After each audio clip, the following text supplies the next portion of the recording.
Kaya sa SM naman tayo. Ito Gigaraw. Kaya sa Robinson.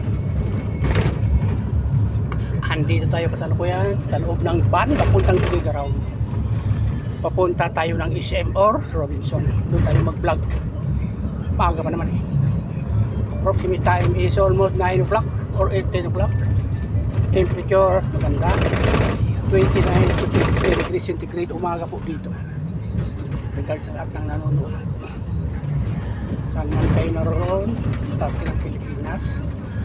Saan man kayo naroon sa lugar ng Pilipinas.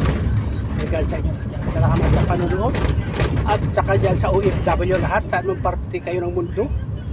Middle East, Hong Kong, Europe, America. Saan man kayo naroon, regard sa inyo lahat dyan. Galing ako dyan sa Jeddah.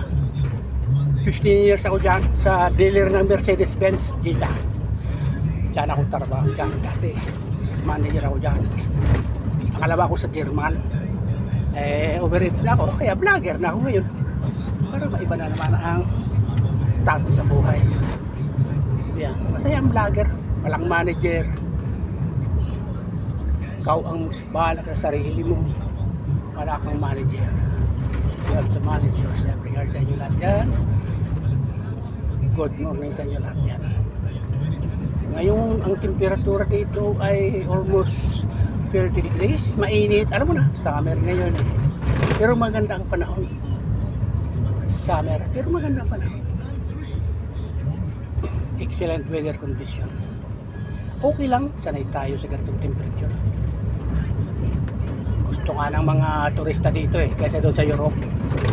Gusto nila ang temperature na summer kasi mild.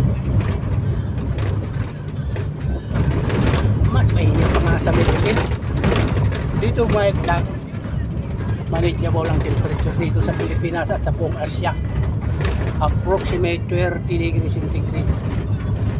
Kaya gustong gusto ng turista dito magpunta sa Asian countries. Magandang temperature. At saka Asian countries, you will find the lowest cost of living. Mababa ang halaga ng pamumuhay dito. Lowest cost of living. Pag sinabing lower cost of living, mura ang pagkain, mura ang tirahan, condominium, apartment, mura dito sa Asian countries. Particularly sa Pilipinas, the lowest cost of living. Being tayo sa Pilipinas, English speaking ang mga tao rito. We are English speaking Filipino and we are welcoming Filipino. Pinakamabait na tao sa mundo. The friendliest people in the world. Friends to all and an enemy to none. Friends to all and an enemy to none, sabi ni Bongbong. Yan ang the best ng